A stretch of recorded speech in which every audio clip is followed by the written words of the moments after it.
This is Modern Warfare 2, just 18 months into development. This version of MW2 actually had shipment in it, but behind the scenes, unbeknownst to the team at Infinity Ward, a massive storm was brewing.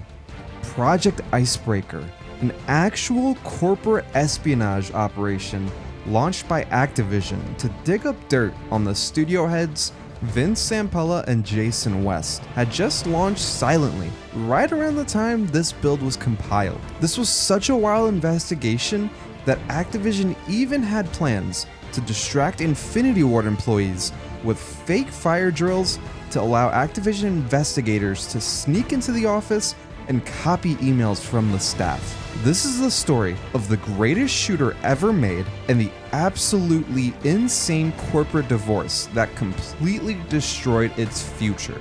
This is the development story of Modern Warfare 2.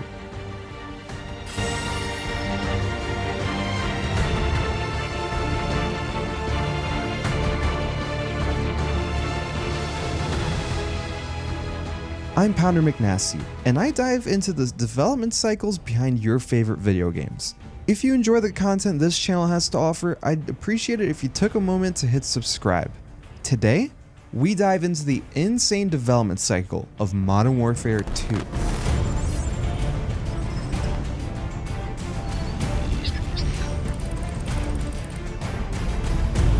Following the absolutely insane success of Call of Duty 4, the team at Infinity Ward, led by Jason West and Vince Zampella, had established a new paradigm for military shooters. The Modern Warfare moniker was initially a subtitle, but by early 2008, it had become a brand more powerful than the Call of Duty prefix itself. After shipping Call of Duty 4 in 2007, they immediately began working on a sequel. But despite it being a sequel, the team approached the project as if they were creating a brand new IP. They didn't just want to make another Call of Duty. They initially dropped the Call of Duty branding from the title during the early pre-production stage, initially announcing it simply as Modern Warfare 2, to signal it was its own entity. This was their game, and they wanted to make it their own way. While Infinity Ward wanted to establish Modern Warfare as a standalone elite brand that they personally own creatively, Activision absolutely did not want that to happen. This was their franchise, and they dictated the future.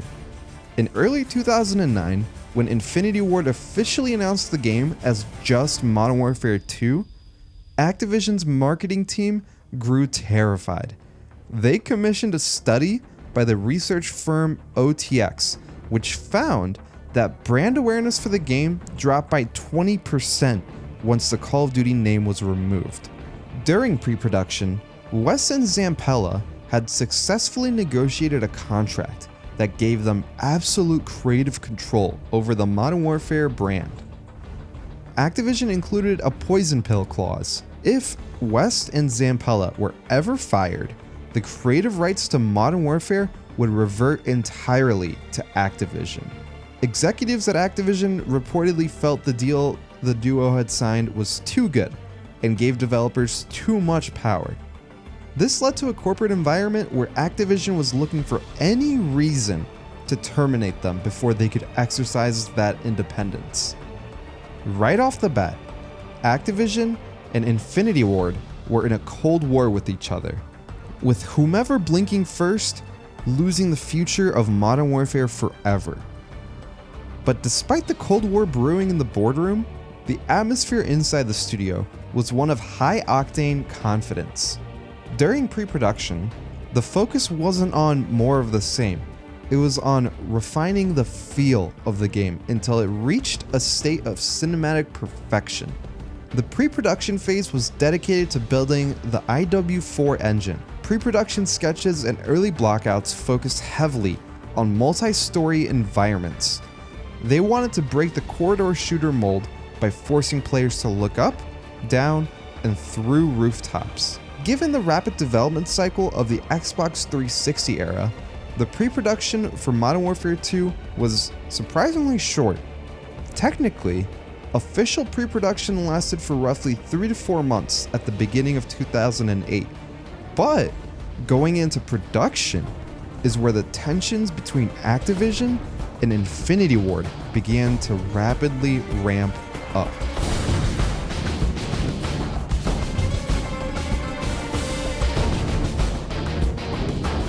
While the development team crunched to finish the game, a shadow war that had been brewing since the beginning of development between Infinity Ward's leadership and their parent company Activision had finally reached its tipping point. In the summer of 2009, mere months before Modern Warfare 2 was set to release, Activision initiated Project Icebreaker. The main goal of this project was to find a reason to fire Jason West and Vince Zampella, as they were becoming too powerful within Activision and thereby avoiding their massive future royalty payments. While the developers were working 18-hour days to polish the game, their employer was actively building a legal case to dismantle their leadership. This created a toxic, paranoid environment at the executive level. Even if the rank-and-file developers were largely unaware of the extent of the spying until after the launch, imagine leading a team of 100 people through the most stressful project of their lives while knowing your boss is actively trying to dig up dirt on you. By 2009, the Infinity Ward crunch was in effect. The developers weren't just working hard, they were living in the office. But unlike the modern day version of crunch, this version was because the developers wanted to completely outdo the first Modern Warfare entry. They were polishing the polish, often redesigning entire levels before going gold, because the feel wasn't perfect. Again, while the developers were focused on the game, the leadership was looking over their shoulders. Of course, they were all working as hard as they could for the game, but also because of the money. Activision used the massive royalty bonuses as both a motivator and a weapon. The developers knew that if the game hit a certain Metacritic score and sales targets, they would see life-changing money. This created a pressure cooker where people were afraid to leave or complain because they didn't want to forfeit their share of the Modern Warfare 2 jackpot. A jackpot Activision was secretly planning to avoid paying by firing their leadership. But regardless of the corporate drama, the team was laser focused on getting the game out. Since production was really short for Modern Warfare 2, they were able to finalize the game in October of 2009, which was within an absolutely insane 18 months after pre-production had ended. The game was finally complete, and with that, the only thing left was to actually release it. But the release is where this story starts, as Activision finally began setting their master plan into motion.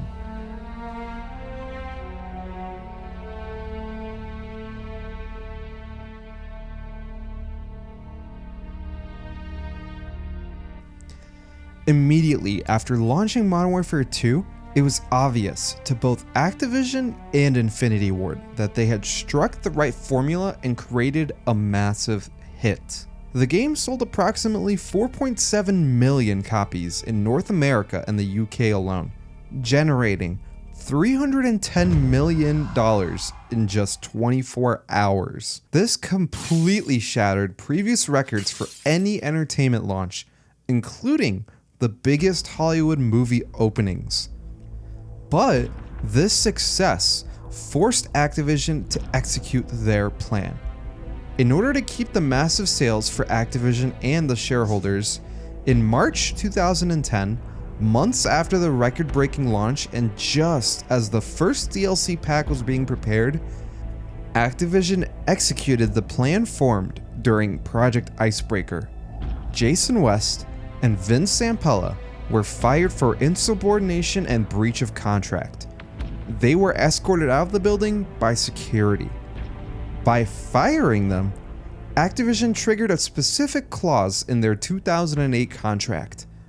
If the duo were terminated for cause, the rights and creative control of the Modern Warfare brand would revert entirely to Activision, and they would forfeit hundreds of millions of dollars in bonuses.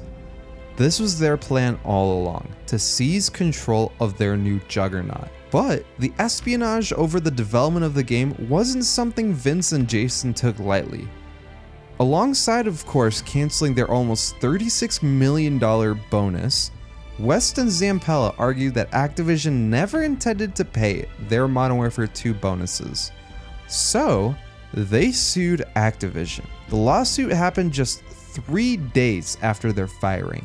Activision filed a countersuit on April 8, 2010, accusing the duo of being self-serving schemers and hijacking assets. The hijacking assets parts is where Activision focused their counter lawsuit on, because just 4 days after Activision's lawsuit, EA announced that Vince and Jason were now under their umbrella to form Respawn Entertainment.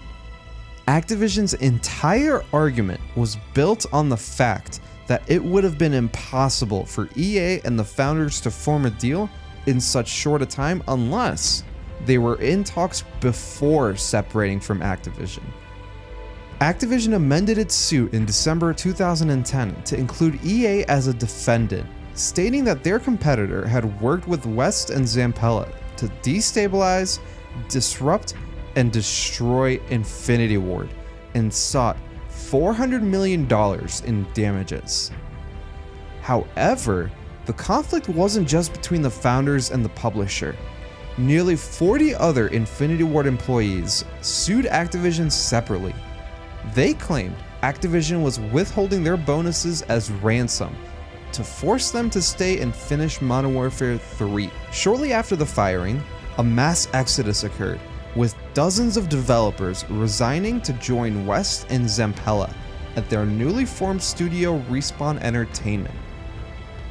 While a single total staff number is not explicitly provided, the lawsuit describes the studio as having a team of which nearly half resigned during the fallout.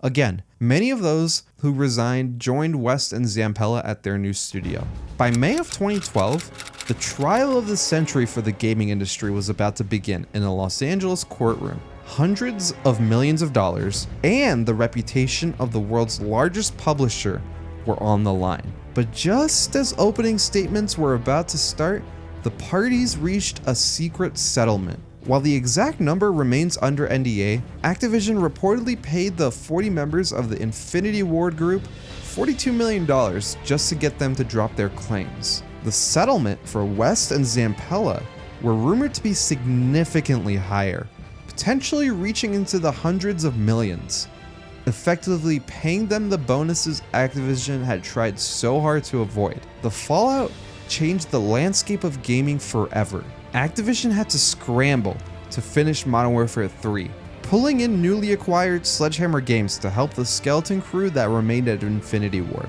Check out my video on Advanced Warfare for more on what they looked like. Despite the chaos, the game still became a massive hit, proving the Call of Duty brand was bigger than any one studio.